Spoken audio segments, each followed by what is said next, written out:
Assalamualaikum warahmatullahi wabarakatuh. Ada orang tegur saya bagi tahu yang cara saya pasang side fan untuk Lianli 011 Dynamic Mini ni salah. Saya pasang fan dia supaya dia dapat sedut udara panas dari dalam casing tolak keluar. Tapi katanya cara yang betul ialah kita kena sedut udara sejuk dari luar casing masuk ke dalam. Saya tengok video review Lianli 011 dekat YouTube. Lepas tu saya tengok gambar-gambar PC Builder upload dekat Facebook. Kebanyakannya buat apa yang saya buat lah. Tapi bila saya Google, saya jumpa beberapa perbincangan mengenai fan Lianli 011 Dynamic Mini ni, yang mana cara yang betul untuk pasang dia ialah kita kena sedut udara dari luar casing masuk ke dalam.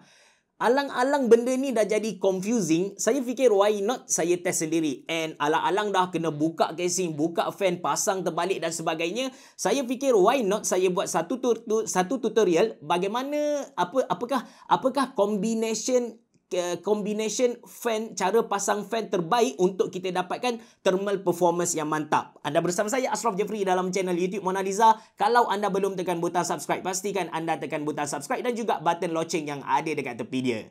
Jom.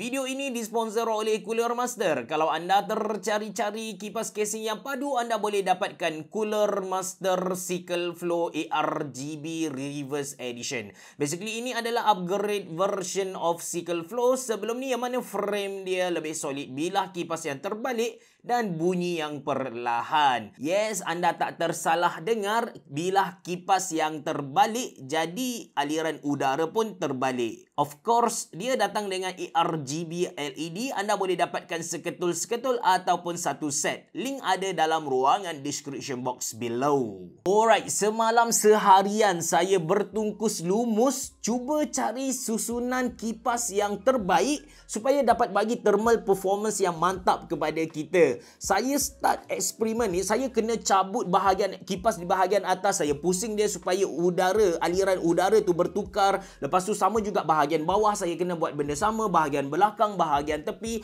Saya start eksperimen ni dari pagi, saya habis dapatkan result pada pukul 12 malam. Saya record video ni pagi keesokannya. Memang takes time lah orang kata. And memang penat, memang leceh. Dan lagi pening bila mana Cooler Master dia bukan hantar Cycle Flow 120 ARGB yang biasa saja, tapi mereka hantar juga Reverse Edition. Reverse Edition ni kan maksudnya normally kipas biasa kita akan nampak bahagian cantik ni, dia sedut udara dia dari hadapan dia tolak keluar. Maksudnya kalau kita pusing macam tu, kita akan nampak bahagian seri number semua yang tak cantik tu, yang mana udara keluar ikut dia lah. Tapi Reverse Edition ni, bahagian hadapan ni adalah bahagian udara keluar, bukan bahagian udara masuk. So, saya kena hati-hati supaya saya tak tertukar dengan susunan dia. Dia memang takes time lah. Memang saya pun jadi confused gila. Sampai satu level, saya terpaksa lukis gambar rajah ni. Bukan saja buat checklist dekat saya punya smartphone, tapi saya terpaksa lukis gambar rajah ni supaya susun atur tu betul and result saya pun tepat lah. Okay, sebelum saya cerita result dia macam mana kepada anda, saya nak terangkan kepada anda apakah peralatan-peralatan yang diperlukan dan untuk eksperimen kali ini dan bagaimana saya dapatkan result. Yang pertama, peralatan dia. Of course, kita perlukan kipas. Untuk Lianli 011 Dynamic Mini, okey, katakan ini casing dia. Kejap, saya tukar pen warna hitam. So, ini adalah casing Lianli 011 Dynamic Mini. Kita dapat mount, okey, kita dapat mount 3 biji kipas di bahagian bawah, 2 biji kipas di bahagian tepi, 3 biji kipas di bahagian atas and 1 biji kipas 120mm di bahagian belakang. So, Cooler Master dia hantar 3 yang normal untuk bahagian atas ni. Yang lain tu semua dia hantar kepada saya Reverse Edition. Alright, prosesor untuk PC kali ni saya pakai Ryzen 9 5900X. Cooler dari Cooler Master juga iaitu A71C. But untuk makluman anda, A71C ni ialah cooler entry level lah. Motherboard saya pakai Gigabyte B550 Vision D, RAM iGame CVN 16GB DDR4, SSD dari Transcend 1TB NVMe. Lepas tu graphic card dari Asus iaitu Asus TUF Gaming GeForce RTX 3070 dan last kali power supply saya guna FS USP Dagger Pro 650 watt. Alright, perkara yang dimanipulasikan untuk eksperimen kali ni ialah susun atur kipas tu sendiri. Dari segi susun atur ni, saya ada 8 layout yang saya test. Cara untuk saya dapatkan result tu, first kali bila saya dah siap susun kipas ikut layout yang saya dah tetapkan, saya akan run dia punya speed sampai max untuk sejukkan PC dalam 15 minit macam tu. Lepas tu, saya akan run benchmark AIDA 64 dan juga Firmark selama 30 minit. Dan lepas 30 minit, saya akan ambil temperature untuk prosesor, graphic card, motherboard dan juga SSD. Ini result yang saya dapat. Macam saya bagi tahu tadi, lepas saya dah dapat satu result, saya akan pasang yang baru. Lepas tu saya akan cool down dia dengan full speed selama 15 minit. Suhu prosesor tu sebenarnya dah maksimum sebab Cooler Master A71C ni macam saya bagi tahu tadi, dia adalah entry level punya cooler, jadi dia tak mampu nak lawan Ryzen 9 5900X bila load 100%.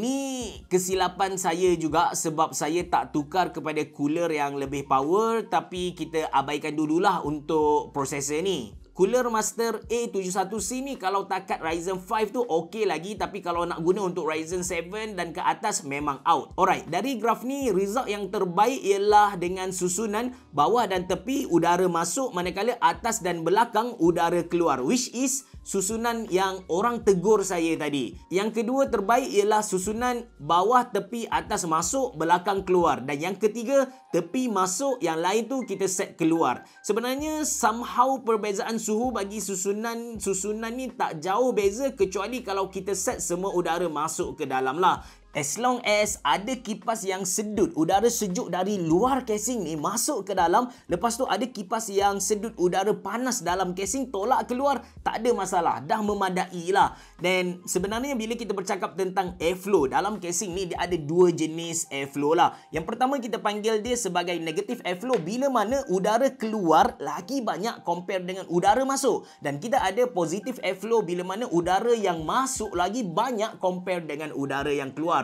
Yang mana paling bagus, Abang Cerah? Macam saya tunjuk kepada anda tadi, bila saya tukar susun atur kepada 8 layout macam tu, dia punya result tu lebih kurang sama, kecuali anda letak semua kipas bagi dia sedut udara sejuk masuk ke dalam tanpa ada sebarang ruang untuk udara panas keluar. Yang tu bermasalah. Saya punya pendapat ataupun firasat saya, kenapa susun atur kipas tak memainkan peranan yang besar untuk sejukkan kita punya PC ni adalah kerana kalau kita tengok hardware yang ada pada tahun 2021 ni, semua dah advance. 10 tahun lepas tak ada orang terfikir pun yang di motherboard tu ada heatsink yang besar-besar, ada cooling system dia tersendiri. Motherboard masa tu biasa saja. Yang paling lawa pun dia just sekadar letak unsur gaming ada warna hitam merah. Itu pun tak pasti sebab saya berjinak-jinak dalam dunia DIY PC ni 2015 macam tu, and masa tu MSI baru sahaja main dengan gaming. ROG dah ada tapi 2-3 tahun sebelum tu, but still bukan 10 tahun yang lepas lah kalau saya tak silap. So sekarang kita boleh tengok dekat hardware kita, bukan sahaja dekat motherboard ada heatsink cooling system yang dia yang tersendiri, SSD pun dia ada cooling system dia, RAM pun ada, graphic card punya cooling system tak payah cerita, memang compare dengan 10 tahun lepas memang advance gila. So dia menjadikan susun atur kipas tu sebagai satu faktor yang kecil bagi menentukan thermal performance untuk sesebuah PC. So bagi saya, anda tak perlu hiraukan sangat, anda just pastikan ada udara masuk and ada udara keluar. Tapi anda kena ingat juga, kalau anda set ke semua, kita cakap ada satu sahaja tempat udara keluar, yang lain anda set udara masuk, anda kena tahu yang PC anda sekarang dia dah ada second job, which is air purifier. Dia akan sedut semua habuk-habuk yang ada dalam bilik anda, simpan dalam casing tu. So anda kena maintain dia lagi banyak, lagi kerap compare dengan orang lain. Sebenarnya saya nak puji Cooler Master bila mana mereka keluarkan reverse edition ni, sebab kalau kita guna reverse edition, katakan kita pakai Lianli O11 Dynamic Mini, kita nak bahagian tepi tu sedut udara masuk. Kalau kita pakai kipas yang biasa, kita akan nampak dia punya punggung menghala ke arah kita. Kipas tu punggung dia menghala ke arah kita. Kita akan nampak dia punya serial number, model, which is tempat yang tak cantik. Tapi bila mana ada reverse edition ni, kita akan nampak dari segi estetik lawa. menua compare dengan yang biasa. So itu saja dari saya. Sekali lagi saya nak berterima kasih kepada Cooler Master sebab sponsor 9 biji kipas yang set dan yang tak set. Seriously saya sangat-sangat hargai sebab saya dapat jalankan eksperimen ni. Saya harap video ni dapat membantu anda. Terima kasih kerana menonton. Bereboh. Jumpa lagi.